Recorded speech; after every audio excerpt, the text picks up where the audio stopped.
And so as an advisor for the Sol Foundation, Peter had asked me to come and give my ideas on how the U.S. government should move forward with a potential UAP policy. And so that's what I'm going to share with you. But first, let me go a little bit into what I've been doing lately. And if I could ask you to advance the slide here, because this is not working, no problem. No, okay, all right, we're gonna get the clicker's a little sensitive here. So, here you go. As I've been trying to advocate for undersea UAP research, I figured I might as well get into the ocean to do it. And so my wife and I have been going all around the Pacific the last few months, diving in Fiji and Palau. And look at this kind of non-human intelligence. It's quite diverse. And it's something to think about seriously, in that when you look at life on this planet, it's just remarkable, even just on a coral reef. And so why wouldn't we have something similar across the universe in terms of higher order intelligence? And it just seems sensible to me. But anyways, other things, you probably know there was a hearing last week, I think, some of you maybe? Yes.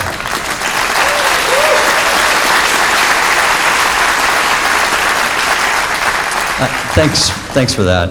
Actually, it was an honor to be able to speak to this topic in front of members of Congress. I mean, to follow in the footsteps of people like Ryan Graves, David Grush, and David Fravor was humbling. But I was proud to do it. I think it went pretty well, and if anything, more the public knows and cares, and that's an accomplishment in itself. But we're also moving forward and getting more members of Congress to advocate for disclosure. And that's also a great accomplishment. I remember I first kind of got the wind of this when Lou called me while he was on the Hill meeting with members and saying, hey, we are really building a coalition here. So more progress to follow, but that was a real, I think, a nice milestone for us. Also, because I've been speaking out, it's an interesting thing. Many people now, they say, okay, this guy's speaking out, I'm going to share my story. And they've contacted me. And just in the maybe 2 years I've been doing this is where different individuals have seen UAP that have come to me. And these are individuals in the government or formerly in the government with significant responsibilities and levels in the government. And these are the platforms that they've seen these UAP on. So serious operators, I mean, like a triangle over the Eisenhower strike group in the 80s. We're talking about different types of UAPs that pilots have seen, like Ryan and others. There's many of them. And of course, some of these underwater and transmedium UAP, I've gotten reports of those too. In fact, two are significant, and I'll talk about in detail. That bottom right image, Navy LFA, that stands for low frequency acoustics, or low frequency active, pardon me. And just after my hearing, I got a call, and this is just fascinating to me. Former captain in the Navy, flew in P-3 aircraft, that's what you see up there in the upper right, and this is an aircraft that searches for submarines, and they deploy sonobuoys. And normally when we're looking for submarines, you have a P-3 aircraft, you may have our own submarine like this Los Angeles attack sub, and then this surveillance type ship, that one's called the Corey Schwest, and it has two types of sonars, a long tail, an array that does passive sensing, and a vertical array that's active and transmits sound. And the transmission is very high decibel, it's very strong source strength. And they were operating in Japan, off Japan, in those two locations there 2 times, in 1990 and 91. They received a significant hit, a backscatter from some object in the water, and it had all the features of being a submarine in terms of the signal strength. The interesting thing was when they put in the passive sonar is very good. It can detect submarines by the hull. Each sub has different engineering characteristics that emit noise, and you can tell the individual submarine, not just the class. That's how good these are. It's like high resolution acoustics, and they put the array in the water, nothing. So they got a return but it was emitting no sound. This is like having a high-resolution satellite image of a UAP in the sky. I mean, it's the same thing under the water, and he's seen this twice. So we're seeing more and more of these. It's a hard area to study because the ocean's just very little of it is observed, but it's coming out. And I took a report earlier, and I sent it to Arrow, and we'll talk about Arrow, from the USS Von Steuben. Yes, that's exactly right. And so this is only the second USO hit that I've been reported to me, and I sent that to the Arrow folks and see what they do. But ultimately, that's funny, a good reaction there. But moving on, again, the area I have an expertise in is oceanography, and so I've been focusing my efforts on the transmedium and undersea UAP like the one the Omaha saw, the USS Omaha in 2019 off Southern California. That's the ship. Interestingly, again, after the hearing, the day of the hearing, I got a call from a senior chief in the U.S. Navy, still active duty, and he was on the bridge when that UAP was observed. And he called not to tell me about that day. He wanted to tell me about his other deployment on that ship, the USS Jackson. He said they were seeing many more of these. They were coming out of the water. And he even sent me a video I have on my phone. I'm not going to release it yet because I need to make sure my I's are crossed and T's are dotted. But he said that there's so much UAP activity in SoCal, the sailors on the ships there are just complacent. They're desensitized. They see a UAP and then they just move on and say, okay, what's for chow? It's crazy. So at least this is an area that we're going to do some research out there. Anyways, this was a screenshot of George Knapp's show about this, where they had a radar scope picture from the bridge, and this is the kind of reactions. And when I talked to the senior chief, he verified all this. It all happened, just like George Knapp had reported. But at any rate, last year I mentioned there was a bathymetric feature off Southern California, and I thought it might be worthy of investigation because we know UAP are coming out of the water. Where are they coming from? And I just wanted to close this loop because I did get some geologists, and I was going to go out on an expedition and investigate this feature, which you see is a ridge and a section of it looks like it's carved out. And currently it's a horizontal area, so I couldn't find any reason for it to have been like a landslide or underwater landslide. So I wondered about that. It turns out the geologists explained it for me well, and they said in past time the relief of the seafloor was steeply sloped. And so there was a natural explanation for it. I'm not going to go out and do it, but this is what we need to do. We need to apply scientific methods to the anomalies and see if we can determine their nature, and if there's a natural explanation, so be it, and if not, let's learn more about it. So I just wanted to close that loop there for y'all in terms of what I've been doing lately.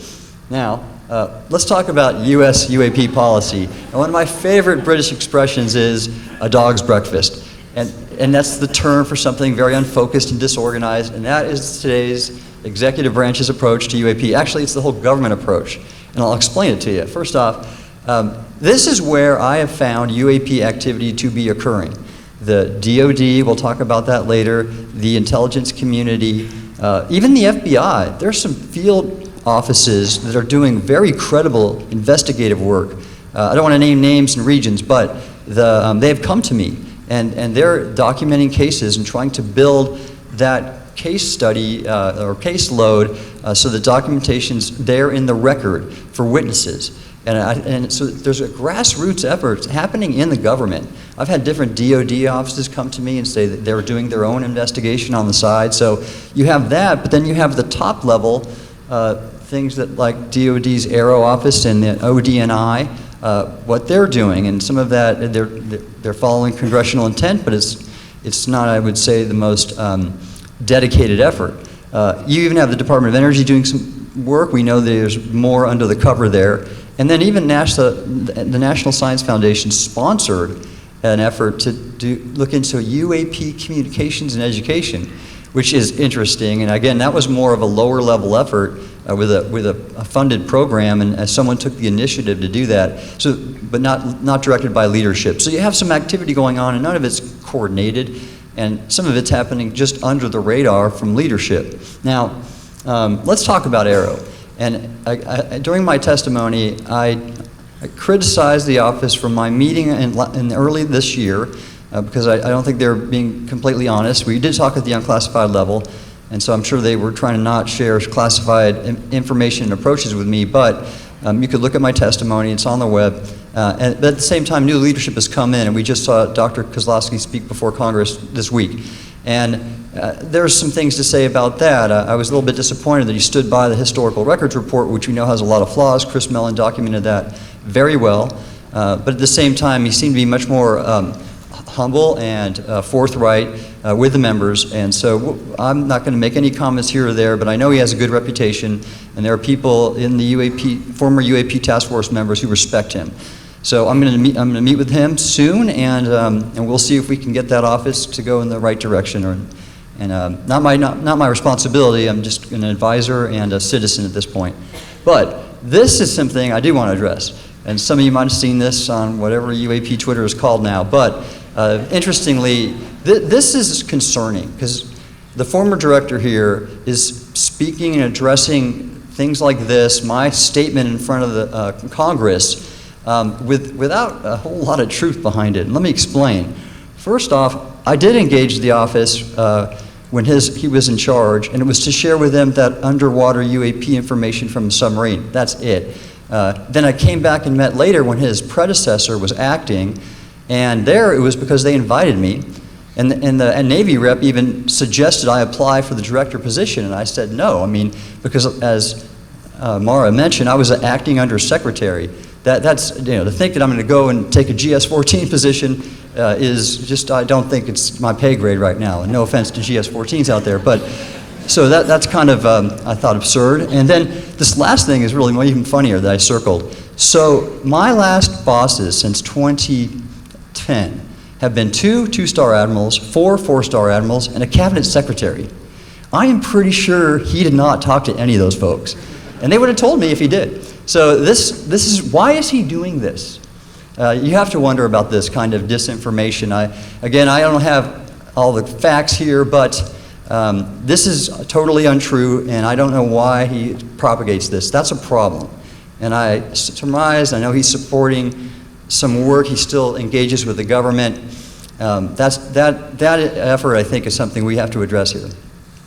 Okay, now, Congress, in addition, is fractured or fragmented, if you will. You have, I think, maybe a lion's share advocating for disclosure, but we've had members defeat the Disclosure Act, which is unfortunate, in full. And so there's this. So you have the executive branch, which is fragmented, and you have the Congress similarly, and the two also aren't aligned. That's a problem. What should we do going forward? Well, first off, let's talk about policy. Why do we have a government policy on anything? And the answer should always be up front, you know, in everybody's mind. It should be to advance the nation's interest. That's why we have a policy on anything. And inclusively, it should regard national security, economic prosperity, as well as benefits to society writ large, as many members of our society. And so, a good policy will do that. Now, a UAP policy, how do we get it done? Well, this is how you implement it. And this is a picture of me with the president. It was my only Oval Office visit, 2018. I don't want to go and work for that man again, but I show that picture up here because we have to address it, because he's in charge and he's got a mandate from the American people. So we have to work with his administration. Now, I served in his administration, and there were very good people that I work with, and I hope that he puts good people in again. We know he's got Waltz as National Security Advisor, Rubio as Secretary of State, and Ratcliffe as CIA Director, all who've talked openly about UAP. That's positive, and we want to leverage that and build off that. But ultimately, the things in place that we would need to get done are these that I mentioned. First, you have to have the White House direct a policy. Usually it's through an executive order or a presidential memorandum. Next, you have to build a council, an interagency group chaired by somebody in the White House or a cabinet head, and that coordinates, helps develop a strategy, a plan, and leads the effort. And then the next step is to have legislation that aligns with it so that you got every base covered in the government. That's what a good policy, how it's done. Now, for UAP, what should our policy be? And I think we all know, we have consensus in this room, I believe, that Carl articulated it perfectly during the last Sol Symposium. And it's what was put in place over a lot of work by a lot of people, including him and Lou Elizondo, to draft this UAP Disclosure Act. And by and large, that has what we need and what it takes to have a good U.S. UAP policy, where we have controlled disclosure that will support open research and collaboration, and a whole of government approach. Now, Lou talked about this during the hearing, and I thought he did a perfect job, and the analogy was with 9/11. The 9/11 Commission and investigations following it showed that our intelligence agencies were not sharing information. And that siloed, stovepipe nature of our intelligence enterprise showed itself in the weaknesses of it in 9/11. And that's what's happening now. So we want to correct that. And all those things in place, a council, a White House policy, legislation, that should shore it up and make this happen. And when you think about it, the U.S. government can bring a lot to bear on effective UAP policy, research, disclosure. We're talking about agencies like NASA, disappointed in their study team report because there was zero data in it, but NASA has so many assets, Earth observing satellites, they have astronauts in space that can be witnesses. Many might have been, I don't know for sure, but likely.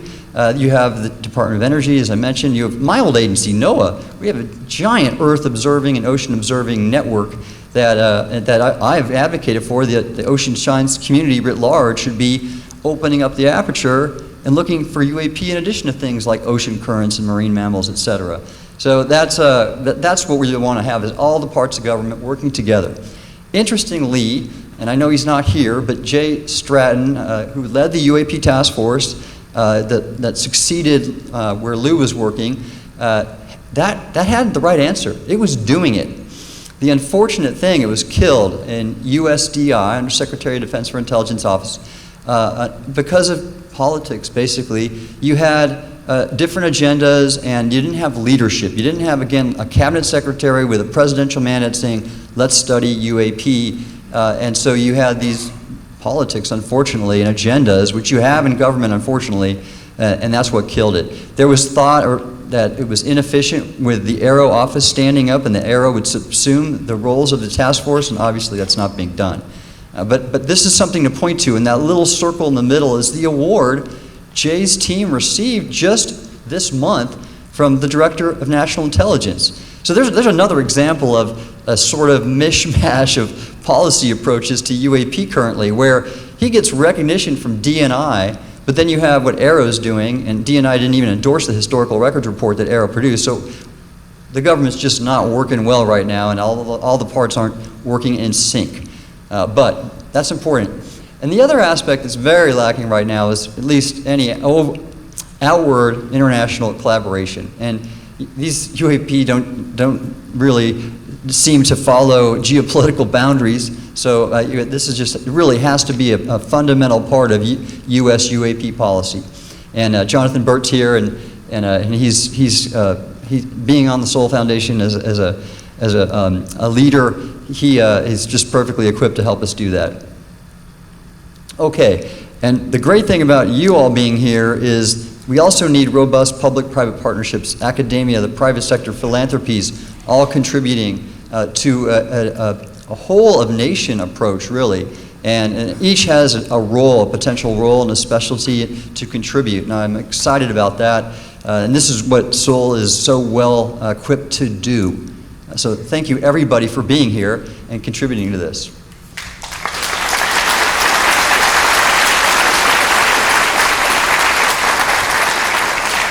Now, just as an example, I'm kind of talking lofty. Why don't we just look at some brass tacks about how this worked? When I was leading the National Oceanic and Atmospheric Administration, we put forward a plan to map and explore all the U.S. exclusive economic zone. And we did it included all the pieces that I mentioned for good policy. Our policy, dictated by the President through a presidential memorandum, is that it is good for the nation to map, explore, characterize our ocean. As I've talked about in many venues, we know less about the seafloor and the ocean volume than we do the surface of Moon and the Mars. And there's so many potential benefits by knowing and having that information that we should do it. So the President, we wrote a PM for him, he put that in place, and then we put together an interagency council that's still in place.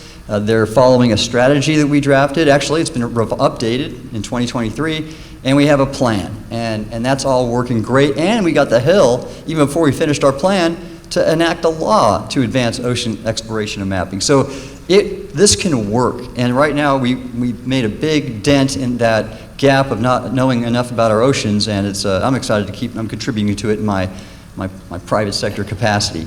So that's that. It's worth also stating for that specific example, what's it doing? Well, it's doing what we should be doing with good policy, and that is advancing the nation's interest. Mapping the ocean is very important for national security. It allows our Navy to navigate and operate safely. It's important for commerce. We have ships and seaports contributing over a quarter to U.S. GDP, and safely navigating in and out of those areas requires us to map the seabed and know the ocean. In addition to the public writ large, through tourism and recreation and commercial endeavors like fishing, all of those rely on ocean information that we helped advance in this policy. So that's just an example of how it can work. And a lot of us in the room here all have a role to play, and I'm just proud to be your teammate. So my wife, Karen, joined me on the Hill this week. There we are, and she's been my partner and actually encouragement and champion. I never would be here if it weren't her saying, Tim, you have a voice, you should contribute. And so I want to give her a big shout out and say thank you.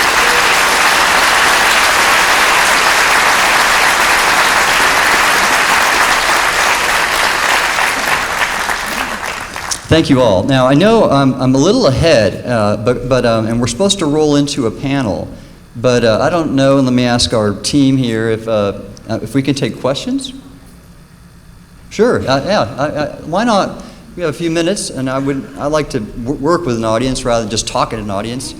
Is there a mic around here? And anybody want to come up? There we go. We got some mics. Please, I welcome anybody to come up and ask a question, make a comment. All right, good. No one's fighting over the mic. Can I ask a question? Hi, team. Based on your comments, do you think that we are on a controlled or uncontrolled disclosure path at this point? That's a great question. What's your name? Oh, sorry, my name is Daniel Branco. Daniel? Yeah, Daniel. Oh, good, Daniel. Well, that's a great question because it's really hard to tell. Daniel's question is, are we on a path for controlled or uncontrolled disclosure or catastrophic disclosure? And because right now the government's approach is pretty uncontrolled right now, as I mentioned, and a lot's coming out. You have myself and other witnesses and whistleblowers. So, yeah, I mean, I don't know if I want to go on record saying it's catastrophic right now, but there's clearly not an organized path, and that's what we need to achieve. So thank you, Daniel. Yes, sir, over there. Thank you, Admiral, for your courage and service. I want to preface my question by just reminding all of us about what's been happening in the world over the last 24 hours and the escalation by the United States and NATO against Russia, and the response of Russia last evening with hypersonic missile attack into Ukraine. We're having this conference within the context of the greatest nuclear danger that the world has faced since the beginning of the nuclear age, including the Cuban Missile Crisis. I wanted to address you first as a Rear Admiral, because it was Rear Admiral Thomas Buchanan, who's the official spokesperson to the Strategic Air Command, who said in the aftermath of the attack on Ukraine that the United States is prepared to wage nuclear war, to win nuclear war, and still have a deterrent. That leaves me really astonished. And so I would love to have your comment as someone formerly in the military at what the implications of this kind of an attitude implies for the current world situation. And then I would like to just So I'm ask you the question. I'm going to interrupt here. You know, I'm sorry. this is not a political discussion. It's not a political discussion, The question but is we're over facing a unless you nuclear can make it exchange. about UAP. Yeah. All right? I don't want, The question I was asking. Please, somebody please turn that microphone off. thank you, Gary, who is overseeing this fine event, and I appreciate you sponsoring this. And we've got to follow some rules here, and this is about UAP. Being rude is not in my DNA, but let's be organized here and focus on the topic. Is there any questions from here? Go ahead. Thank you, sir. Thank you, Admiral. Thanks, Gary. Thank you, thank you, thank you. Admiral, first of all, thank you for the work that you've done and just the gravitas that you bring to this conversation. All of the folks that have organized this have such gravitas, so I want to start there. Here's my question. As somebody who has studied this for a long time, I'm confused because, you know, we've been through the hearings recently, and we have Arrow, and this speaks, I think, to what you're talking about. Is it just seems to me like within the Pentagon, somebody could walk down the hall to somebody else in the Pentagon and say, okay, what do you have? You know, why do we have this organization that seems to like be new to the game almost? You know, speaking about Arrow, like, oh yeah, this is the subject we should be studying, when there seems to be so much evidence of other things that for 75, 80 years, you know, David Grush, when you look at his testimony, I'm confused why this seems to be such a new topic on the one hand, and yet there's all this wealth of information on the other hand, and it just seems like that's incompatible. So I don't know if that's a really clear question. But That's a great question, Dan. What's your name? My name is John, and I'm from Ohio. Hi, John. Great to have you Thank you here, for and it's being an here. excellent question. I appreciate that. Yeah, it seems this current discussion that really because of Leslie Kane's great reporting and that 2017 article, and now Congress getting involved, has made this topic look kind of new. And interestingly, on the plane, I'm reading a book by Colonel John Alexander, who was at the last year conference but couldn't make this one. And 2010 was published, called UFOs. Subtitle was something like Myths, Conspiracies, and I don't know, the Government or something. And interestingly, he was doing all this. He formed a small, informal, advanced theoretical physics, ATP, unit, cross-agency, to do exactly what the UAP Task Force did, and now Arrow, and trying to get at the bottom of this. And so it seems like deja vu all over again. What's going on? You know, why don't we rely on our institutional memory? And it's a challenge because the government sometimes just doesn't work well across offices. There's all this siloing, and I've addressed that. So you're right, John. I mean, it is a problem, and all we can do is, again, as citizens, advocate for the more coordinated approach that I just proposed here. And we're on our way, I'll tell you that. We are on our way. And I think it's important to rely on the institutional memory, so very good points. Yes, sir. And we only have about 2 minutes left. Oh, thank you. My question was about Malibu and the seafloor around Malibu, and Danny Sheehan has recently said something about there's a UFO base off of Guadalupe Island. But by the way, the man that just left here, or just left the microphone, is the director of the New Paradigm Institute, and he's his question really boiled down to, what about nuclear arms and UFOs or UAPs? But my question was about the seafloor and your mapping. Okay, what's your name?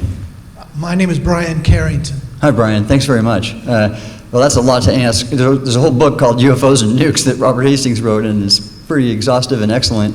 But I think maybe I'll just focus on the Danny Sheehan claim about underwater base.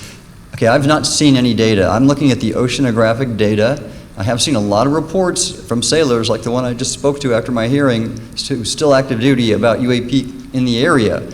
But I don't have any data. I've not seen the data. I've seen a lot of seafloor surveys of the region, and that's why I wanted to look at that anomalous bathymetric feature, or apparently anomalous, which I know now is not.